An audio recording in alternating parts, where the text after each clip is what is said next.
here I am. I can't help you with your biology homework. I can't help you with your trigonometry, but I think I can help you with football. You can help with football. I mean, I coached 8 years in high school and, did all that and wanted them to have the foundation of football. And here is the biggest decision he has to make, because you don't make the decision on where you go in the draft. And he goes to St. Louis at the second pick, and, his fate is sealed. But when he became he gets released there, he pops a tendon in his ankle, and played shorter than he should have played. Yeah. He should have waited 6-7 weeks. Yeah. Instead, he 4 or 5 weeks, and I could see he was limping. When we would do drills, he sent me film of him getting off on the ball, and I knew it wasn't right. Yeah. But do I say that to him? And I didn't, and he came back and played hurt. You didn't say it to him because you thought it would hurt his confidence? It's a weird position to be in. I know visually that's not him. But Chris is that guy you have to kill. A lot like you, probably more mindset like you. Probably a guy you have to kill. If you're going to go, you got to kill him. And what ends up happening is he gets released. So he's a free agent. And, there were certain teams that he looked at. He looked at Dallas, New England, Atlanta. I think there were a couple other teams. And I think he took a trip down to Atlanta and really liked the head coach. Quinn. Yeah. I mean, he's a good coach. They were rolling that year. Really liked him and liked what they were doing. And, then he's driving to Richmond Airport to get on a flight down to Dallas. And who calls? Bill. There's a sound thing that happens. It's this trumpets from heaven, when Bill calls.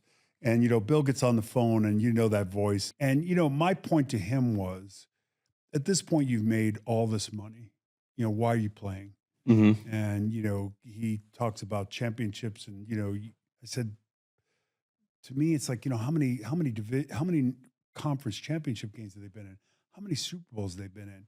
Look at the roster. Look at the quarterback. Look at the head coach. Now, when you go there, as you know, particularly on defense, it's tough. It's tough because a lot of times you're playing out of position.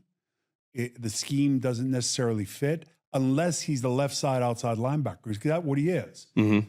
He rarely got the opportunity to do that, and I think that was frustrating. Yeah.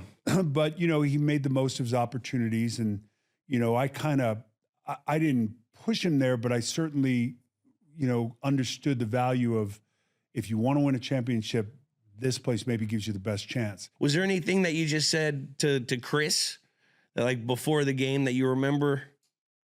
The things I always, kind of, and I don't know if the specific thing that, I texted him or said, but I would always, Kyle, it was because if you play defense, you probably understand offense a little bit more. Mm-hmm. It wasn't until year 7 I didn't realize one formation that bothered me was dot, 2 tight ends, mm-hmm. balanced formation, 1 back in the backfield, quarterback under center. And and when you're in a 2-gap scheme, the first step is everything. You have to mirror that tackle's first step. And I never had a beat on where they were going with the ball, other than, well, that tight end's bigger than that tight end. If they're going to run the ball, chances are they're going to run the ball over here. Or if they're not, it's going to be a counter OT tight end, and it's going to be the tight end and the tackle pulling.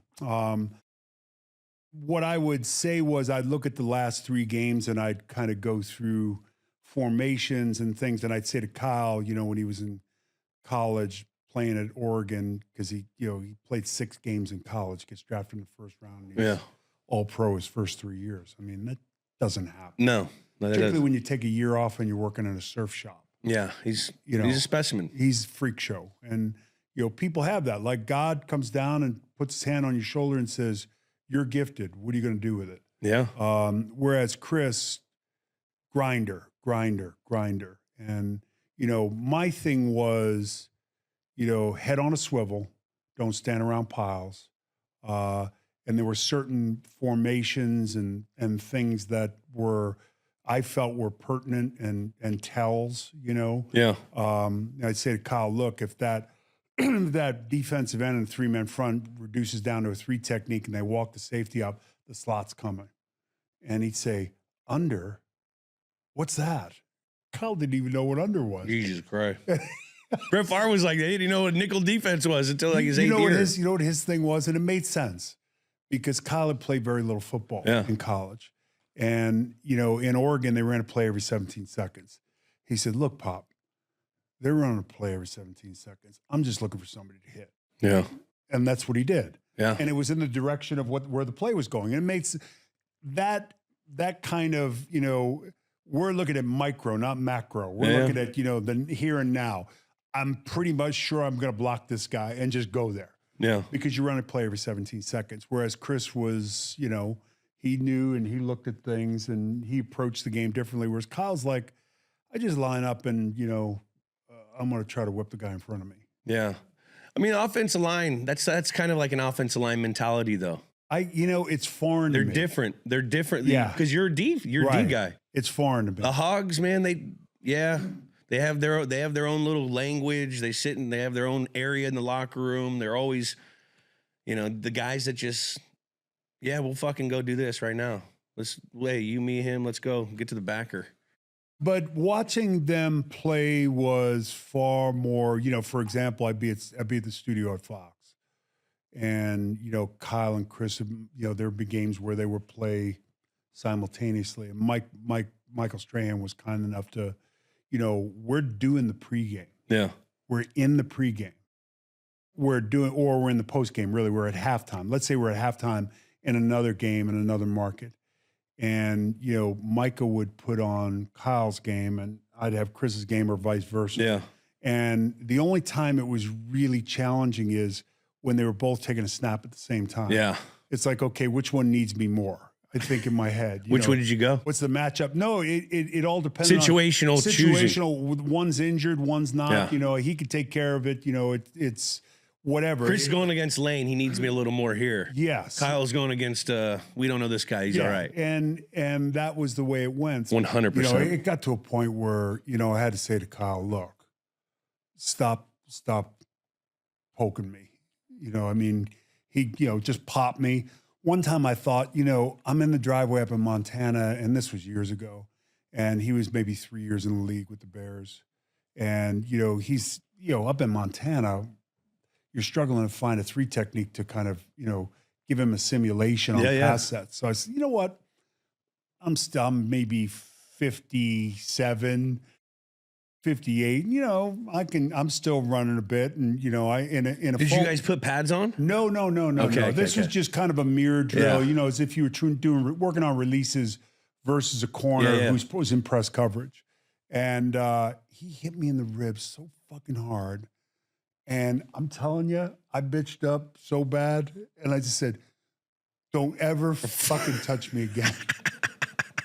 I mean, because Kyle's 330 and, you know, his hands are like that and his forearms are like that. And played pro baseball. Got drafted. Got drafted by the White Sox, went down to Florida State. So Kyle and I, for you guys out there, Kyle and I became close when he was coming out for the draft. He was training for his draft at Exos here in LA. And I couldn't believe he was a fucking pitcher. First off, he's like 6'6", 300 pounds at the time. And I think he was like maybe 330. 320 maybe. 320.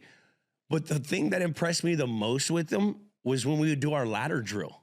He had amazing, quick fucking feet for a guy that was 330, 6'6".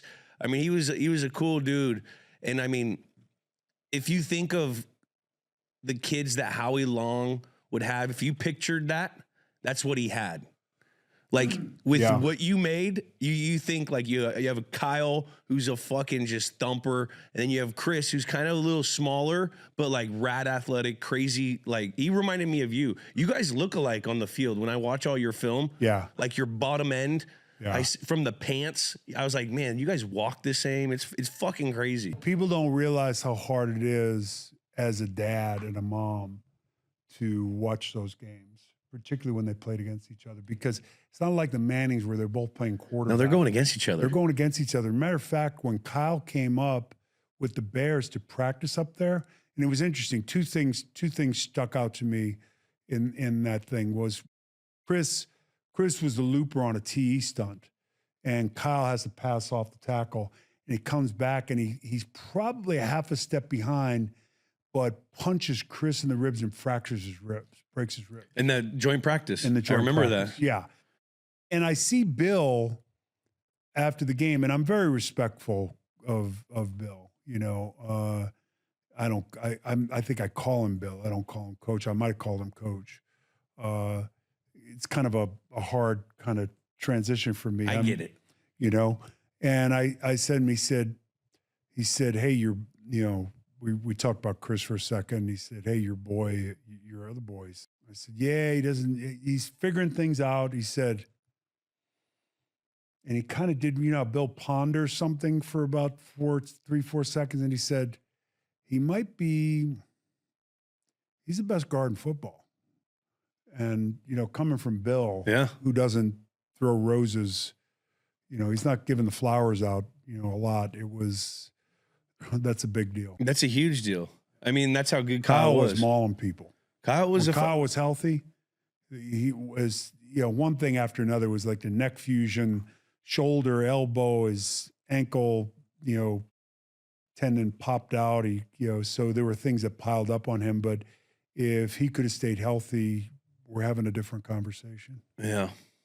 He did. I mean, he did damn well. He did great, but, I'm saying I get it. He was on the trajectory to be. Without a doubt. Yeah. He was like a Logan Mankins, that kind of guy. Yeah. Stout. Just maul people.